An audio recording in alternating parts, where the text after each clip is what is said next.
Hi everybody, Lukas and Cynthia here with Hometown Hero. Today we're going to do a Q&A video. Thank you guys for leaving all your comments and questions. And we're going to go through as many of those as we can right now. We will be doing these into the future, so if you have additional comments or questions, feel free to leave them as always, and we can possibly address them in a future video. All right, Cynthia, you ready? Probably not, but go ahead. All right, I'm going to see if I can catch you off guard and surprise you a little bit. All right. Okay, so we've got two questions that are tied together. Would it be best to mail our representatives to know that we oppose any actions that block our purchase or use of products, or do you think an email would be just as effective? And then also, what can we do to help stop the unfair restrictions being considered to Delta 8 and Delta 9? Also, what are your favorite products? So these are both great questions. Elected representatives are meant to reflect the will of their constituents, and so yes, communicating with them, contacting them, phone calls, emails, handwritten letters, text messages not really, but calling offices and letting them know, I oppose this, I support this, here's why. And you're always, you're respectful when you talk to the legislators and that kind of thing, but making your feelings known is absolutely vital. And we talked about this in a previous video.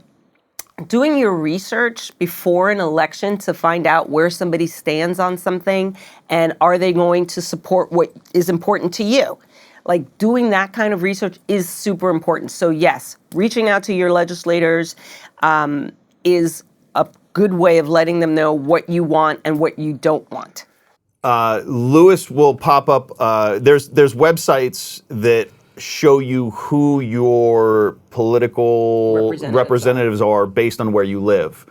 You can basically put in a zip code and it'll spit out all of the political representation that you have. Lewis can pop up one of the sites. I don't remember them off the top of my head, but we'll put one.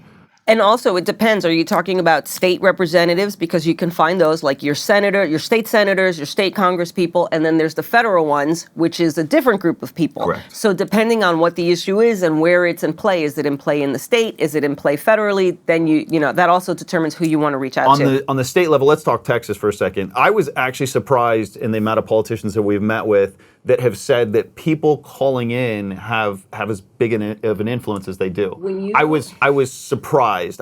It caught me off guard how many politicians we've met that said that the most impactful way for citizens to get their point of view across and to get a representative aligned with what you want is phone calls to their office. Wow. And it's amazing how often they've actually talked to people on the phone. I was kind of blown away by this. Yeah. I didn't realize. It's a great method. Listen, you wake up one day and you open your inbox and there's a million emails in there about a subject, or the phone rings off the hook all day long about a subject. It gets their attention. Absolutely. Yeah, I would say based on the conversations I've had, phone calls are more valuable than emails. Emails are not worthless, but you got to remember it's having somebody on the phone and talking to them is drastically different than reading words on a computer. Think about it.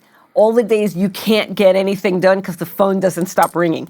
Yeah. And you're like, oh my God, stop ringing. Yeah, but, so yes. I would say I would immediately default to calling into your representatives is the most important thing. There's a caveat.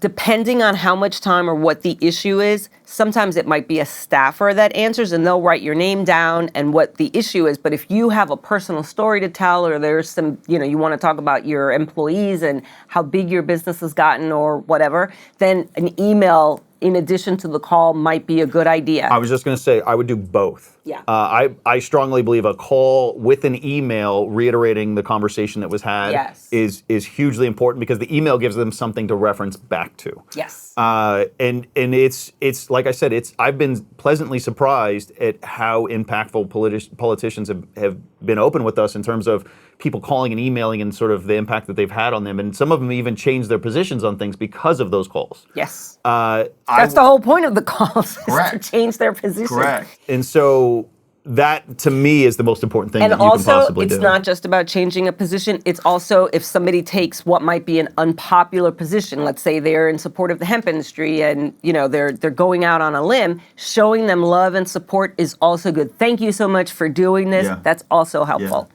That's hugely important. Yeah. Favorite products. I am a huge fan of our vapes, specifically the 5 gram. They fit in my hand. I work out using THC.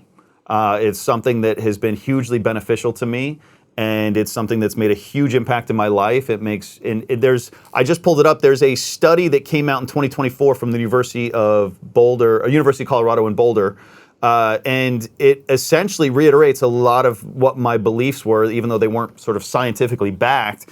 Now they actually have data.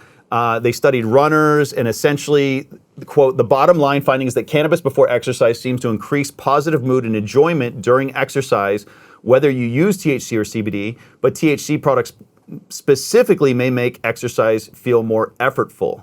Effortful? Feel more effortful. Okay. So in my experience, it definitely makes working out more enjoyable. Especially if you're going hard, like if I'm doing 10 to 13 miles on the trail in Austin, doing sprints, swim, like a workout before. I mean, it's a brutal day. That's like a 4-hour workout. I'm going to the gym today. I'm going to take some. I've done it without THC, and I've done it with THC in sort of very close time frames, very similar temperatures. It's not even close. My workout without THC is fairly miserable. So I'm going to go to the gym. It hurts. I'm going to go to I'm going to have a workout today. So I'm going to take Orca. I'm going to do the Orca recovery. Yep. So Orca recovery or the vape? I would try both. I like the vape. The vape is, well, the Orca pills are very quick, very fast acting, but they are a lower dose. It really depends on the dosage you want. I'm a lightweight, so. I would go with the Orca pills then. I prefer the vapes because they're fast and they hit hard. And, I've gotten to the point where, I've seen Joe Rogan talk about it and some other people talk about it, jiu-jitsu athletes and other people. But the really fascinating thing about THC is that whether you're running or you're lifting weights, it allows you to sort of get inside your body in a weird way. And like when I'm running, I can adjust my toes and adjust my foot position. And when I'm using THC, it makes sense to me, and I can make that adjustment on the fly. So you feel like you're more in touch with your body? Correct. Okay. And I have more control over the nuances of my body to have a better workout. All right. It allows me to focus better. Now, I don't know if that's simply because it's shutting off the external sort of influences that I'm dealing with, or if it's actually putting me in that mental space. Is it allowing you to power through pain, or you're just feeling good? So THC is one of the best pain relievers on the planet. So the natural pain that comes with working out, it sort of dulls it, right? It's not as sharp of a pain. It's more of it very much dulls it and makes it a lot more manageable in terms of pain management. Do you worry about overexerting yourself and hurting yourself because the pain is dulled? So my strategy with using THC and working out is largely, if I'm doing a workout for the first time, I don't like using THC. I like to try and sort of build the muscle memory of what that workout is, and then I go use THC. Oh my God, you have a system. Yeah, and then I'll literally go use THC and do the same workout. And it's that much easier and it's that much more enjoyable. But I do find that I enjoy doing it from a muscle memory standpoint and not sort of like trying to go out on a limb of creating a new workout while using THC. And one of the things they found in the study was they don't recommend it in sort of increasing performance, which is interesting. It makes the workout more enjoyable, but it doesn't necessarily increase your performance. I like it from a training perspective, but like if I was a professional athlete or did something competitive, I would not be using THC the day of that event. So it is, so for what I'm hearing is that it's more of like a maintenance thing for your workout. Correct. It makes my regular workouts much more enjoyable. Yeah. Okay, cool. Well, I'll let you know how it goes today. That being said, I do believe THC is a performance-enhancing drug, and it's always been weird. I've always questioned, like why would they care that college athletes or college football players, use THC, right? And then they'll kick them out or they'll do whatever. I mean, there's even pro athletes that have been kicked out of the NFL and NBA for using marijuana or THC. And I've always been under the impression of like, you smoke weed, you go sit on the couch, like how is that a performance enhancing drug? Why would that be illegal? Why are they breaking the rules? Wouldn't it be putting them at a disadvantage? Right. But now that I've sort of gone down the hardcore path of working out and using THC, I 100% believe it's a performance enhancing drug. All right. I would much rather, if I'm competing in something, I would much rather compete against somebody that doesn't use THC in their workouts than somebody that does. because the person that uses THC in their workouts, I believe, is probably going to be working out harder and more efficiently and more consistently than somebody who doesn't. It helps with recovery, it helps with the actual workout, it helps with a variety of things, but I think this is one of many studies to come. I will conduct my own study today. Fair enough, fair enough. I mean, that's where the whole concept for Orca came from was, how do we facilitate people to be able to use a product with working out? And the Orca pills are water-soluble, super fast-acting. For a THC edible, they kick in, and I've timed it. I've gotten it to kick in as fast as 5 minutes, which is insane for an edible. I will say that we have, and sounds like we're plugging our products, but the Orca CBD, CBN, CBG combo that we have for nighttime, for relax, is phenomenal. For somebody with a high-stress mind who's always like, can't stop thinking and whatever, that stuff is amazing. Yeah, the Orca pills are very interesting. It was very much a passion project. They are nowhere near being, a good seller for us or a top seller. They just aren't. I think it's largely because it's a misunderstood product and sort of, we created it before the demand was there, but now people are starting to understand it. I'm getting a lot more people, friends requesting Orca roll-ons, the Orca pills. Oh, the roll-on's fantastic. The roll-ons, I think it's probably the best roll-on in the industry. It's one of, if not the best pain reliever I have ever used in anything. Last Friday was leg day and I tweaked my knee. Like I was limping and I got back home and I used the roll-on and I felt much better. The roll-on's incredible. I've got friends that are golfers that swear by that thing and beg me for them and buy them off the website by the case. Yeah, it's good stuff. So I mean, this stuff is very interesting. I could go on in the athletic and sort of the training side on THC forever. So we'll move on to the next question. I'll be here all day. Let's see. Okay, this is a fun one. Screw Delta 8 and Delta 9, give them real marijuana. So not really a question. More of a state. I emphasized it aggressively. It wasn't written in all caps, even though I probably read it that way. So let's see. Screw Delta 8, Delta 9, give them marijuana. Well, this person sounds like they want real marijuana. So this person sounds like they have a bias.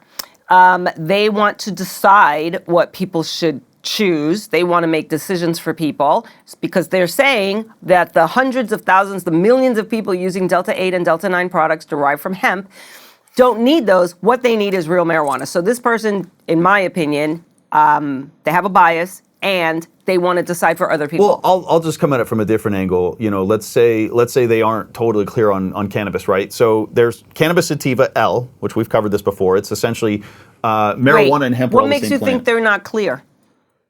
I'm just going to explain it. Delta 8 and Delta 9 are derived from cannabis. They can be derived from hemp, they can be derived from marijuana, but it all comes from cannabis. So Delta 8 and Delta 9 are cannabis products. They come from hemp, they come from marijuana, they can come from both. Wait, what is the psychoactive compound in marijuana? There's multitude of psychoactive compounds. It's all Delta 9. I mean, yes, there are other compounds. It's THCA that turns into Delta 9. Right, but my point is that he says give them real marijuana. It's Delta 9. Yeah, that is. That is the distinction. So I think that one, and that's why I wanted to have clarity on just explaining that. They may not understand that, and we get a lot of comments on the hemp side. Even with people that are fairly well versed that don't understand that hemp and marijuana are chemically almost exactly the same. It's just different levels of Delta 9 THC that make the distinction on a dry weight basis, that make the distinction between hemp and marijuana. Right. It's the same plant. Right. So this person saying give them real marijuana, what does that even mean? Yeah, I don't Nothing. know. Okay. Did this woman just claim caffeine is psychoactive? ? So we are just making shit up now. I'm going to assume that was directed at you. Or, and the thing is that caffeine is psychoactive. It changes the way you feel, right? Caffeine is psychoactive. Nobody's pulling that off the market. Oh, well, I'm the only woman here, so. Okay, let's do a quick Google search. Is caffeine psychoactive? ? Google. Yes, caffeine is considered a psychoactive drug. First response. Second response from the NIH, National Institute of Health. Caffeine is a naturally occurring central nervous system stimulant belonging to the methylxanthine class and is widely recognized as the most utilized psychoactive stimulant worldwide. So, So you don't have to keep going because there's like 3 million results here that all say caffeine is psychoactive. So we have somebody who left a question. I take caffeine every day, and I love the fact that it's psychoactive. Look, caffeine. If it wasn't, I wouldn't take it. So are we just making shit up now? Well, do a Google search before you accuse people of making shit up now. And you leave that in. You leave it in. Do not edit that out. Okay, moving on. What? Listen, if you're going to throw some daggers, do some research first. All right. Next question. Simmer down. The only reasonable argument I've ever thought of is that it can lower productivity and has the potential to make a country look weak in the right light. I'll go back to sort of the athletics around THC and the working out side of it. I had the general assumption in the past that it did lower productivity, that if you smoked weed, you're going to end up on the couch watching cartoons and eating ice cream, right? My experience now is vastly different, and it may be because of the way that I've trained my body to use THC. But I will say, I had a friend in Oklahoma that strongly recommended I go run and start using THC, and I thought she was crazy. And then I finally did it, and it was completely life-changing. So I will say I had that same assumption up until the point that I actually tried to work out heavily with THC, and it has completely changed my life in that regard. I mean, it would be interesting to see if they've done any studies on productivity and THC. I mean, I don't know what it would be, but anecdotally, I know a lot of very successful people that use THC. And look, it's kind of the hot thing, quote unquote, in like the tech industry and with like entrepreneur bros of taking hallucinogenic drugs and THC products. And they are all very, well, not all of them, but a lot of them are very successful and make a lot of money and are very productive. Okay. Hey, Elon. And that's right. I wonder, I'd be curious. I mean, I've seen him smoke on Joe Rogan, but I'd be curious. I'd be curious if he regularly uses.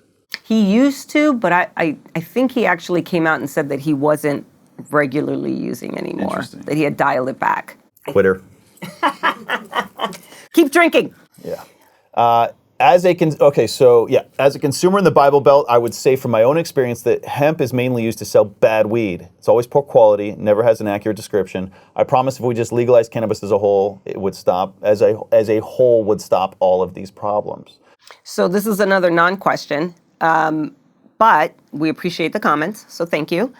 But I mean, you have to break this down. There's a few things here. So this person references the fact that they're in the Bible Belt, and in their own experience, hemp is mainly used to sell bad weed. Well, first of all, what products are you using? That's number one, because whose products are you using? I mean, our products are spectacular. So this person is obviously getting, I don't know, crappy, whatever. It's always poor quality. Again, what are you using? Never has an accurate description. Well, there are laws against that. And I promise, I don't know how you can promise this. Tell me what, and so it says, I promise if we just legalize cannabis as a whole, it would stop all of these problems. Please tell me one industry that is regulated, pick any industry that doesn't have issues. Like the idea that legalizing or regulating or opening up the market eliminates every single problem isn't like, where do you get that? Well, I will say, I would love to see cannabis legalized in the sense of what, even at a level of what alcohol looks like. But I agree with you. But I also strongly believe that ship has sailed.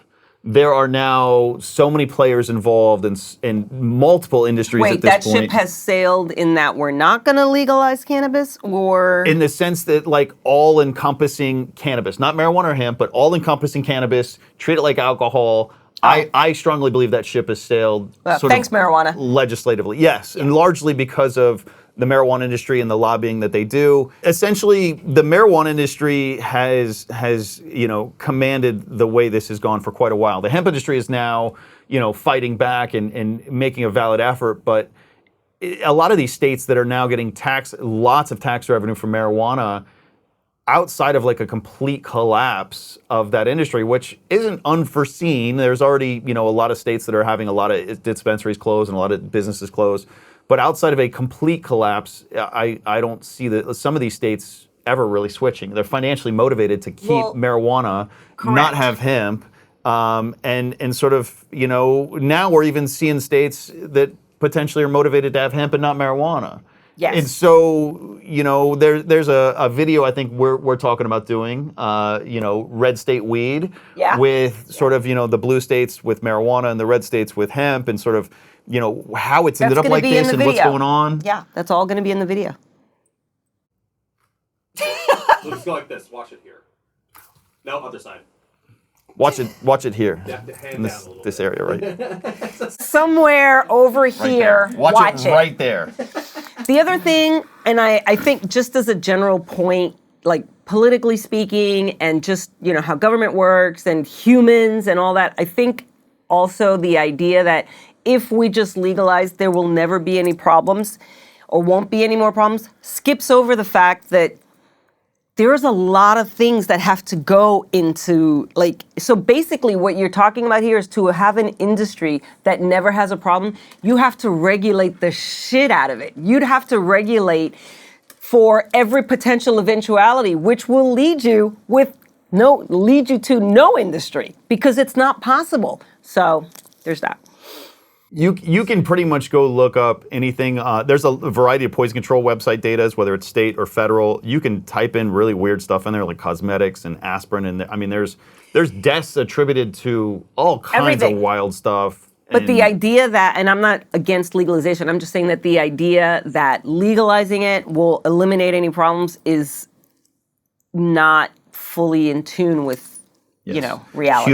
Humans are very good at taking way too much of something that they don't fully understand. There's an expression. What is it? The dose makes the poison. The amount of anything, like water, could kill you. Correct. And next question: where can I get that shirt? I'm assuming you're talking about my "Don't Mess with Hemp" shirt that I wear in the videos I've been wearing lately. You can get them on the website. Lewis will post a link somewhere. And we now have women's. Ooh, all right, nice. What are we doing as an industry to fight back? Because it feels like we're being attacked on all fronts. What can we do to help contribute to the fight? So this goes back to the one we were talking about earlier, where you can contact your local politicians. Lewis will provide the website to figure out who they are. In terms of an industry fighting back, that's the reason we do these videos, just so everybody's clear. It's to give our consumers information that allows them to actually act on it and understand what's going on. And, we do calls to action when there's something going on. And there are people who email us, and you can email support@hometownhero.com, and they say, hey, just let me know when you need something, and tee it up for me, and I'll do it. And so people do reach out, and so there are things like letting us know that you're available to meet with representatives or something like that. All that is good stuff. Yeah, and we spend a ridiculous amount of money on lobbyists, on political efforts, on the legal side. We're dealing with the federal farm bill side, we're dealing with the state legislative side, and we're dealing with the state judicial side. And other states. And other states. But in Texas, the judicial side because of our court case, and we have a court case pending in Arkansas, and we're involved in a variety of other states as well. So, people always ask, what's the best thing we can do? Honestly, support us, buy our products, and it gives us more opportunity to fight on your behalf. Yeah. Absolutely. And if you're a business, please join the Texas Hemp Business Council. Yes, ma'am. Always. Let's see. TexasHempBusinessCouncil.com. Is that right? You can just put it at the bottom. I think it's at the bottom. Yeah, okay. Here's an interesting one. It's a comment. I'm a therapist. Every mental health professional I know uses THC in some capacity. If I had to sit around and listen to people as therapists all day, I would probably use a lot more THC than I use now. Just gonna say that. I'm not a therapist though, so. I always wonder about therapists. They're listening to people's angst and problems, and some of them are heartbreaking. You never go to a therapist and tell them how awesome your life is. Right. And what do the therapists do? I'm sure they all have therapists, right? But you're probably broken by the end of the day with some of this stuff, right? I don't know if I could do it. Maybe we should make a special discount coupon for medical professionals to use the products. I think they're going to use it regardless. No discount for you. No. But is that person talking about using it as a therapeutic method or therapists using it? Therapists. Because therapists got problems too.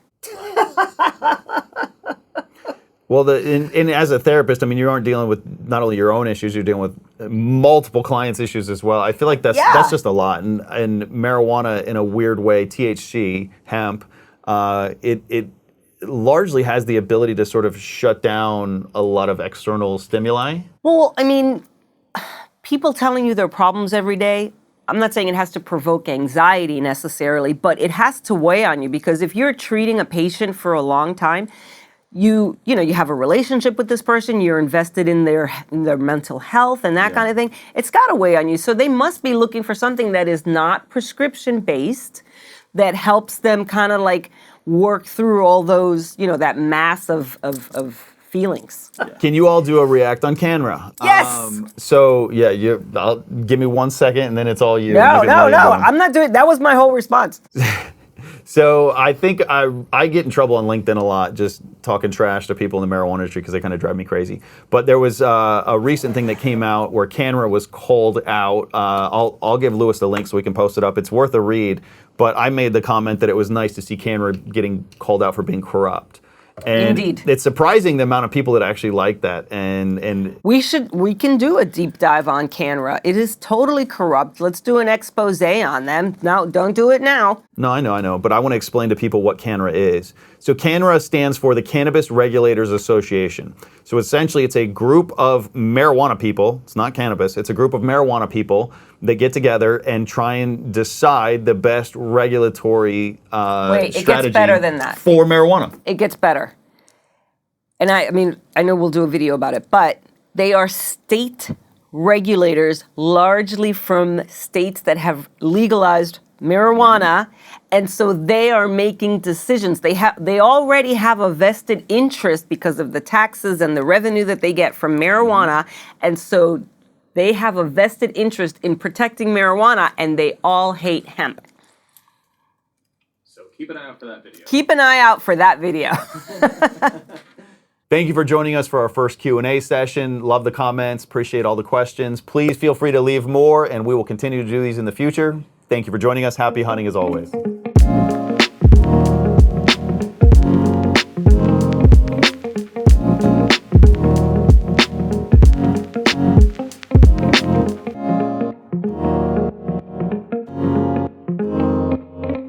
Feelings are bad.